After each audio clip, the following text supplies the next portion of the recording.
सोलापूरचे ग्रामदैवत श्री सिद्धेश्वर महाराजांच्या यात्रेतला प्रमुख विधी म्हणजे अक्षता सोहळा आणि या अक्षता सोहळ्याला आता अवघ्या काही वेळामध्ये सुरुवात होते। मी सोलापूरच्या सिद्धरामेश्वर महाराजांच्या मंदिरातल्या संमती कट्टा परिसरामध्ये या ठिकाणी हजारोंच्या संख्येने भाविक जे ते एकवटलेले आहेत। खरं तर सिद्धरामेश्वर महाराजांची यात्रा म्हणजे जवळपास 5 दिवसाचा हा उत्सव असतो। पहिल्या दिवशी तैलाभिषेक म्हणजे काल हा यन्निमज्जन तैलाभिषेक सोहळा पार पडला। अर्थात ही संपूर्ण यात्रा जर आपण बघितली तर सिद्धरामेश्वर महाराजांच्या हातातला जो योगदंड आहे त्याचा कुंभार कन्येशी होणारा प्रतिकात्मक विवाह सोहळा जो आहे तो यात्रेच्या निमित्तानं पार पडत असतो।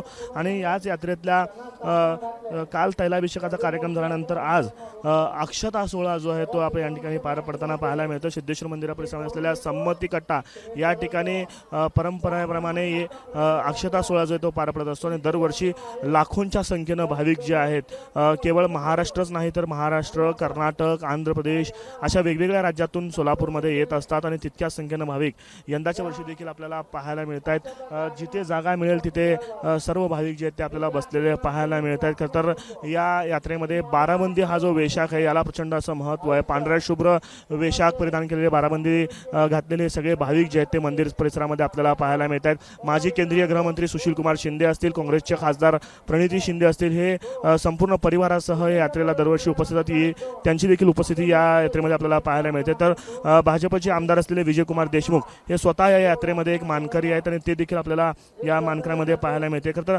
अक्षता सोहळा जो आहे तो या ठिकाणी आपल्याला होताना पाहायला मिळतोय।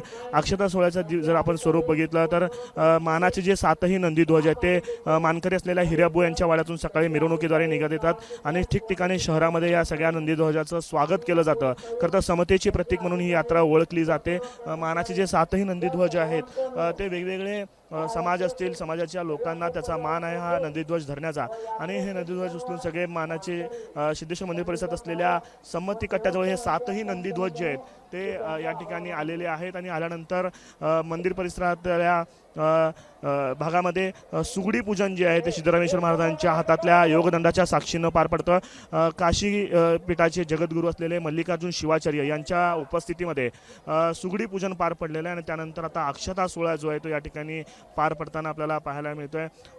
सुहास तम्मा शेटे यांच्या कुटुंबियाकडं संमती वाचनाचा मान जो आहे तो असतो आणि शेटे कुटुंबीय जे आहे ते या ठिकाणी संमती आपल्याला घेऊन आता काही वेळामध्ये वाचताना पाहायला मिळते। मी जसं म्हणालो की हा संपूर्ण यात्रा जर आपण बघितली तर 5 दिवसांची ही यात्रा आहे। त्याच्यामध्ये प्रामुख्यानं विवाह सोहळ्याचा दिवस जो आहे म्हणजे अक्षता सोहळ्याच्या दिवसाला प्रचंड असं महत्त्व आहे आणि तोच दिवस अनुभवण्यासाठी लक्ष या ठिकाणी हजारोंच्या संख्येनं, लाखोंच्या संख्येनं भाविक जे आहेत ते सिद्धरामेश्वर मंदिरामध्ये आपल्याला पाहायला मिळतात। हिरबूचे सगळे मानकरी जे आहेत ते या ठिकाणी पोहोचलेले आहेत आणि सुहास तम्मा शेटे यांच्या कुटुंबियांच्या वतीनं संमती वाचन जे आता या ठिकाणी पार पडताना आपल्याला पाहिजे। या अभूतपूर्व सोहळा पाहण्यासाठी केवळ महाराष्ट्रात नाही तर कर्नाटक, आंध्र प्रदेशातून संपूर्ण राज्यातून हे लोक या ठिकाणी आलेले आहेत। आपण देखील या सोहळ्यामध्ये सहभागी होऊयात आणि संपूर्ण हा अक्षता सोहळा अभूतपूर्व असा सोहळा अनुभवूयात। गोडगाव मठाचे मठाध्यक्ष जे सिद्धेश्वर शिवाचार्य स्वामीजी व तसेच सर्व हब्बो हिरेहब्बो परिवार आणि आलेले सर्व सत्भक्त मंडळी, मानकरी मंडळी, आपल्या सर्वांना मकर संक्रांतीच्या शुभेच्छा आणि विश्वे जे आपलं सिद्धरामेश्वराच्या अक्षर सोहळ्याला आपण आलेलं आहे आपल्याला सर्वांना शुभ आशीर्वाद देऊन समय जास्त झाल्यामुळे आपण काही बोलत नाही। आज जे परंपरागत जे सिद्धरामेश्वराच्या यात्रा चालत आलेल्या आहे आज सुद्धा एक विशेष याच्या इजामने आपला हा कार्यक्रम पार पडलं। सर्व आलेले विशेष करून कर्नाटकहून, आंध्रहून आणि इथलं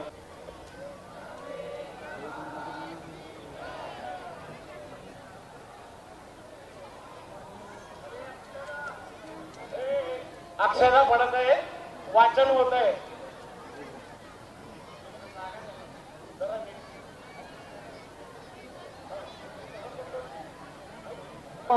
श्री मल्लिकार्जुनाय नमः, श्री सिद्धेश्वराय नमः, श्री सिद्धाराम आददंडका, श्री वत्सज्योति परमेश्वरू परमात्मनु ಈಶ್ವರನು ಎಲ್ಲೇಶ್ವರನಾಗಿ ಅಡಗಿಕೊಂಡು ಈಶನು ಯೋಗಾದಿಗಳಿಗೆ ಯೋಗಿಗಳ ಮನಸ್ಸುಕೋ ನಿಮಿಯಾಲೆ ಜ್ಯೋತಿಶ್ವರನಾಗಿ ವೀರಶೈವನ ರೂಪವಾಗಿ ಯಜಮಾನರಾಯ ಆಚಾರಿ ಬಲಾತನು ತಾನೇ ತಾನವಾಗಿ ಯೋಗಾದಿ ಸಂಪಾದಿ ಯೋಗಿ ರಮಣ ಕ್ಷೇತ್ರ ಒಳಾಕ್ಷರ ಹಿಡಿದು ಅಭಿನವ ಶ್ರೀ ಶಾರದೇನ ಶ್ರೀ ಕಪಿಸಿದ್ಧ ಮಲ್ಲಿಕಾರ್ಜುನ ದೇವರ ತಾನೇ ತಾನೇ ನೇಗಿಸಿದ್ದನು ಪುಣ್ಯಪಾದಗಳು ಬ್ರಹ್ಮ ಬೇಳುವುದ ಬಸನ ಬೇಳುವುದ ಎಲೆ ದೇವ ಎದಂಡೆ ವಿಷಾಣದಲ್ಲಿ ಮಾನಯೋಗಿ ಹೀರಂತ ಊರುಗಳಮ್ಮ ಭೂಮಿಗಳಮ್ಮ ನಾಡುಗಳಮ್ಮ ಹೀಲಿಂಗಕ್ಕೆ ಏಕ ಅಷ್ಟ ಊರುಗಳಮ್ಮ ಮಾಡಿಕೊಂಡು ನನಮ ಮನಮ ದೇಶಕ್ಕೆ ಕೊಂಡನೆ ಯಾತನ ಆತನ ಮತ ಮತ ಪಿತಾಪಿತರಗಳು 77 100 ವರ್ಷ ಕೋಟಿ 100 ವರ್ಷ ಬಳಮಗಳೇ ನರಕದೊಳಗೆ ಬೀಗ ನೀನು ಔತರಿಗಳು ತಿರುಕಂಡೆಯ ಎಲೆ ಪಾಪವೇ ಬೀಗಿಯದನ ಭೂಮಿದನ್ಕೆ ನಾನು ದೇವೇನಂದು ಪಾವಡೀರದಂತ ಮನಮ ಬೇದರು ಕಡುಮಟ್ಟತರ ಯಾಗಲೋ ಸಿಗಿರದಂತೆ ಕೈಲಾಸಕ್ಕೆ ಕೊಂಡವ ಕಂಡಯ ಎಲೆ ಪುಣ್ಯವೇ ಇದೋ ಯಾರಡು ಬಾಗಿ ಪುಣ್ಯ ಪಾಪಗಳು ಬಾಗಿ ಗುಂಡ ಇಬ್ಬರು ತಪ್ಪದು ನಿತ್ಯಂ ನಿತ್ಯಂ ಸತ್ಯಂ ಸತ್ಯಂ ಶಿವಾಯ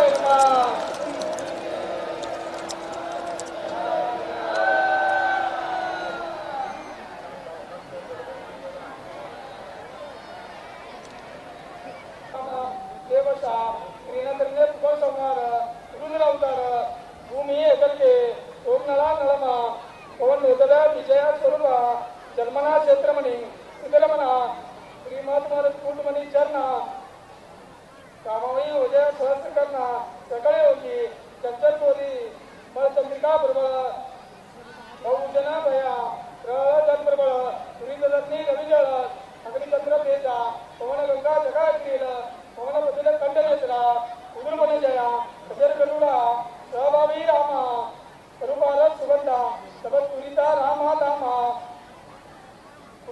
ಉರುದರ ಸಮಸ್ತ ಕರ್ಣ ಕುಲನಾಗೇಂದ್ರ ವೈರೇ ಕಾಳೆ ಕೋಲೆ ಇಗುಳ ಸಮರ್ಜಿತ ಮಹಾಪ್ರಚಂಡ ಅತುಲ ಮಾತಕ ಪ್ರಧಾನ ಕುಂಡಲ ಅಜಯಗುಳ ಕುಜಗಳ ಪ್ರತಾಪಜನ ಸಿಂಧಪತಿ ವಿಶೇಷ ವಿಶ್ವರೂಪ ಚಕ್ರವರ್ತಿ ಕೀರ್ತಿ ಸುಪ್ರಸನ್ನ ಮೂರ್ತಿ ತ್ರಿಭುವನಪತಿ ಮಂದ್ರ ತಂದ್ರ ಯಂದ್ರ ಪ್ರತಿಷ್ಠ ಸಿಂಧಪತಿ ವಿಶೇಷ ಕುಲವಿನೇಶ ಯೋಗಿದಂತ ಅಷ್ಟಾಶ್ರೇಷ್ಠಿ ಸಿಂಧಪತಿ ಪವಿತ್ರ ಕೇನ ಶ್ರೀ ಮಹಾತ್ಮ ಭೀನು ಹೇಶರೇಜ ರಾಮಗಾತ್ರ ಸ್ವಾಮಿ ಜಗದ್ಗುರು ವಿರಾಳ ಶ್ರೀನ ಸ್ವರೂಪ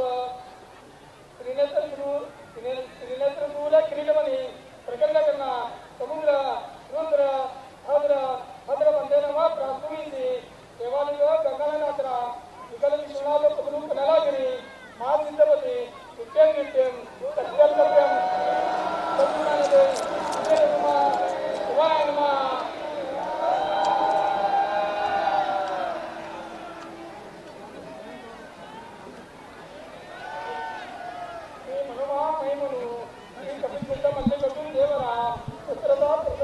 ಬಂದನು ನೆಂಬತಾನು ಸೋಮನು ಹೈರಾಣವಾಗಿ ಸ್ನಾನ ಪ್ರದಕ್ಷಿಣನಾಗಿ ಎರಡನೇ ದಿವಸ ಉಪವಾಸವೇ ಬಿಂದುನಟ್ಟು ನಡು ರಾತ್ರಿಯಲ್ಲಿ ನಿಮಗೆ ಸರಿಸಿ ಕೊಂಡು ತಾನಿಗೆ ನುಸುನಲ್ಲಿ ಪೂಜಿ ಇದನ್ನದ್ದು ಕೊಟ್ಟು ಸಾಷ್ಟಾಂಗರಿಗೆ ಪಡ್ಬಿಟ್ಟು ನಿಮಗೆ ಹಿಡಿದು ಶಾಸನೆ ನೋಂದಿಸಿ ಕಸಾದು ಆ ದಿನದಲ್ಲಿ ಯಾವತ್ತನ ಹೋಗಬೇಕು ಹೋಗಿನ ದೋರಿ ಒಳಗೆ ಕಿಟ್ಟಿದಂಡೆ ತಿರತ್ತಿದಂಡೆ ಮತ ಹಸಿರು ಕಲವು ಸಲ್ವದೆ ಮೊದಲ ಕೇಳುವೆ ಜೋಡಿ ಒಳಗೆ ತಿರುಗುವೆ ನಿಮ್ಮ ಭರವಸಾದಿಂದೆ ಅಷ್ಟಾಶ್ರೇಷ್ಠ ದೊರಕಿದ್ದದ್ದು ಸಾಷ್ಟಾಂಗರಿಗೆ ಪಡ್ಬಿಟ್ಟು ನಿಮಗೆ ಬೆಳಗ್ಗೆ ಬಿಡಿದು ಶಾಸನೆ ಕಳೆದು ಆ ರೀತಿಯ ಅಲ್ಲಿ ಏಕ ಹಸ್ತವನ್ನು ಹೋಗಬೇಕು ಒಳಗೆ ಕೂಗು ಮೀನು ಮುಗದ ಅಡಕೊಂಡುವೆಯ ಕಳೆದುಕೊಂಡು ನಂದಿಕೇಶ್ವರ್ ಕಡೆಯನ್ನು ಕೊಟ್ಟು ಪ್ರಶಾಂತದಿಂದ ಮಜನಂ ಮಾಡಿ ಅರ್ಜಿಂಚಾಂದ ಜಳಗದಿಂದ ಮಜನಂ ಮಾಡಿ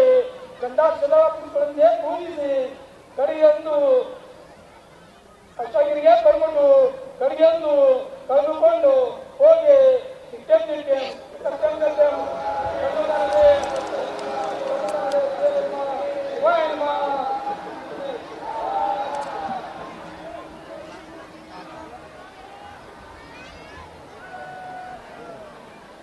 ಕೊಟ್ಟು ಪ್ರಶಾಂತದಿಂದ ಮಜನಂ ಮಾಡಿ ಅರ್ಚಿಂಚಾಂತ ಜಳಗದಿಂದ ಮಜನಂ ಮಾಡಿ ಗಂಧಾಕ್ಷರ ಪುಷ್ಪಗಳನ್ನೇ ಪೂಜಿಸಿ ಉಪಾಧಿಯನ್ನು ಕೊಟ್ಟು ಅಷ್ಟಗಿರಿಗೆ ತಂದು ಕಡೆಯನ್ನು ಹೋಗಿ ದೇವರ ಬಾಗಿಲಿಗೆ ಹೋಗು ಅದು ನಿಮಗೆ ದೇವರ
पद्धतीनं हा अभूतपूर्व सोहळा जो आहे तो या ठिकाणी संपन्न झालेला आहे। फटाक्यांची आतिषबाजी या ठिकाणी केली जाते आणि मोठ्या उत्साहामध्ये खरं तर हजारोंच्या संख्येनं हा सोहळा अनुभवण्यासाठी सोलापूरमध्ये लोक आलेले होते। हा सोहळा जो आहे तो या ठिकाणी हजारो लोकांनी अनुभवलेला आहे। मानकरी असलेले सगळ्या लोकांच्या उपस्थितीमध्ये तशाच त्यासोबत हजारो लोकांच्या साक्षीनं हा सोहळा जो आहे तो या ठिकाणी संपन्न झालेला आहे।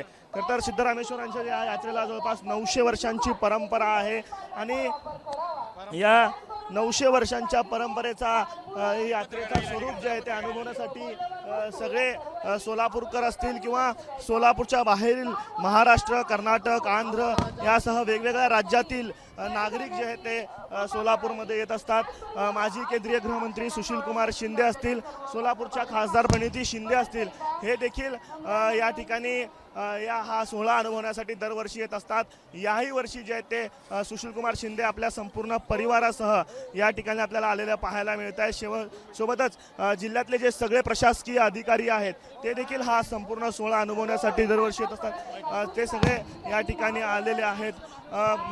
माजी केंद्रीय गृहमंत्री सुशील कुमार शिंदे आपल्याला या ठिकाणी आपण बघताय, त्यांच्यासोबत त्यांचे संपूर्ण परिवार अर्थात उज्ज्वला शिंदे त्यांच्या पत्नी असतील ते सुशील कुमार शिंदे साहेबांना साहेब दरवर्षी आपण हा सोहळा अनुभवण्यासाठी येत असता, यावर्षी काय दरवर्षीप्रमाणे आम्ही सगळे येतो।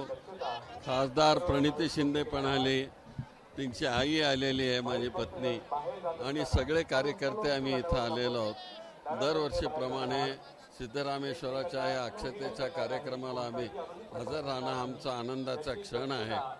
आम्ही शुभेच्छा देतो सगळ्या सोलापूरकरांना, सोलापूर जिल्ह्यातल्या लोकांना, त्यांचं आयुष्य सुधारावं, आयुष्यामध्ये खूप आनंद मिळावा, संपन्नता मिळावी अशा प्रकारची प्रार्थना करतो। काय मागणं मागितलं सोलापूरकरांसाठी? आम्ही एवढंच मागणं मागितलं की इथं शांती राहू दे, सर्वधर्म समभाव, सिद्धरामेश्वरांनी जे सांगितलं सर्वधर्म समभावाची जी भूमिका आहे ती त्यांनी सगळ्यांनी स्वीकारावी। चला खासदार माजी केंद्रीय गृहमंत्री सुशील कुमार शिंदे सर्वधर्म समभाव जे आहे ते राहू दे अशा पद्धतीची प्रार्थना जी आहे आपण केल्याची भावना जी आहे ती सुशील कुमार शिंदे यांनी या ठिकाणी व्यक्त केलेली आहे। खासदार प्रणिती शिंदे हे देखील या ठिकाणी आलेले आहेत आणि जे या ठिकाणी आलेले भाविक आहेत त्यांना मकर संक्रांतीच्या आणि यात्रेच्या निमित्तानं शुभेच्छा ज्या आहेत त्या प्रणिती शिंदे या निमित्तानं देत आहेत। संपूर्ण परिवारासह प्रणिती शिंदे जे आहेत या यात्रेच्या निमित्तानं होतात, संपूर्ण परिवारासह यात्रेला आलेला आहात। अक्षता, दरवर्षीप्रमाणे ह्या वर्षी देखील आम्ही सगळे सामील झालो आहोत। आपल्या शहराची यात्रा आहे, आपल्या जिल्ह्याची यात्रा, आपल्या गावाची यात्रा आहे, सिद्धरामेश्वरांची यात्रा आत्ताच या ठिकाणी संपन्न झाल्या अक्षता सोहळा आणि सगळे रमलेत। ह्याच्यामध्ये तुम्ही बघताय अनेक भक्त हे बाराबंदी घालून इथे आहेत। परमपूज्य होडगी महाराज देखील आज ह्याच्यामध्ये शामिल आहेत आणि सगळ्या महिला, सगळे पुरुष, सगळे दूर दूर गावावरून आलेले सगळे आज सिद्धरामेश्वराच्या ह्या चरणस्पर्शी आम्ही चरणस्पर्श करत आहोत, नतमस्तक झालोय. ह्या माणुसकीच्या सागरासमोर आज आम्ही सगळे नतमस्तक झालो आहोत आणि सिद्धरामेश्वराच्या चरणी प्रार्थना करतो की सगळ्यांच्या इच्छा, आकांक्षा आणि मनोकामना पूर्ण होऊ देत. हे वर्ष खास करून आमच्या महाराष्ट्राच्या शेतकऱ्यासाठी आणि ग्रामीण भागात राहणाऱ्या प्रत्येक कष्ट करणाऱ्या माणसासाठी सुखाचा आणि समृद्धीचा जाऊ दे. तिळगुळ घ्या आणि गोड गोड बोला. बीडमध्ये आंदोलक जे टाकीवरती चढलेले आहेत, सरकारकडे विनंती केली जाते खाली या. मात्र अजूनही आरोपी अटकेत नाही, त्यामुळे लोक आंदोलन करतात. त्याबद्दल काय म्हणणं आहे? नाही, नक्कीच सरकार ह्या बाबतीत अजिबात गंभीर नाहीये. बीड असेल, परभणी असेल, रोज वेगळे पैलू आपल्याला दिसून येत आहेत. नवीन नवीन या ठिकाणी नवीन काहीतरी माहिती लोकांसमोर येते आणि तरीही मुख्यमंत्री याबद्दल गंभीर नाहीत. राजीनामा दिला पाहिजे तो पण घेत नाहीत. एकंदरीत आपल्याला दिसून येतं की निगरगट्ट असं सरकार हे झालं आहे. मंत्र्याच्या जवळचे सहकारी जे ते आरोपी आहेत, पण सरकार आरोपी करत नाही, त्यांच्यावरती मोक्का लावला जात नाही. यासाठी ग्रामस्थ सगळे आक्रमक. ह्याचे मी निषेध करते. ज्या पद्धतीत क्रूर पद्धतीत 4 तास त्या माणसाला, देशमुखांना मारलं गेलं आणि हे देशभरात चाललंय, पूर्ण महाराष्ट्रात चाललंय. हे कोणीतरी म्हणालं, त्यात सुरेश धस म्हणाले की म्हणजे जनावराला जरी असं मारलं तर अंगार शहर आहे, तो माणसाला मारतायत. आणि हे पहिल्यांदा असं झालं नाहीये बीड जिल्ह्यात. बीड जिल्हा हा ह्या गोष्टीसाठी प्रसिद्ध आहे. आतापर्यंत हे सगळे प्रकरण झाकले गेले आहेत आणि म्हणून ह्या लोकांना आता ते भोगावं लागणार आहे आणि त्यांना अटक झालीच पाहिजे. जे फरार आरोपी आहेत त्यांना अटक झाली पाहिजे. संक्रांतीच्या शुभेच्छा. आमची तिळगुळ सांडू नका, आमच्याशी भांडू नका. तर या होत्या खासदार प्रणिती शिंदे, ज्यांनी सोलापूरकरांना शुभेच्छा दिल्यात मकर संक्रांतीच्या. मात्र ते देत असतानाच जे बीडमध्ये प्रकरण झालेलं आहे, देशमुख यांच्या कुटुंबियांना न्याय मिळाला पाहिजे अशा पद्धतीची भावना जी आहे ती यांनी या ठिकाणी व्यक्त केलेली आहे. 4 तास एका व्यक्तीला मारहाण केली जाते, मात्र त्यांच्यावरती कारवाई होत नाही. एक आरोपी अद्यापही फरार आहे, त्या आरोपीला अटक करण्यात यावी अशी भूमिका जी आहे ती खासदार प्रणिती शिंदे यांनी व्यक्त केलेली आहे. आणि या ठिकाणी आपण बघताय सोलापूरच्या श्री सिद्धेश्वर महाराजांची ही यात्रेतला प्रमुख विधी अक्षता सोहळा जो आहे तो हजारो लोकांच्या साक्षीनं संपन्न झालेला आहे. कॅमेरा पर्सन युवक दिसा, आफताब शेख, एबीपी माझा, सोलापूर. एबीपी माझा, उघडा डोळे बघा नीट.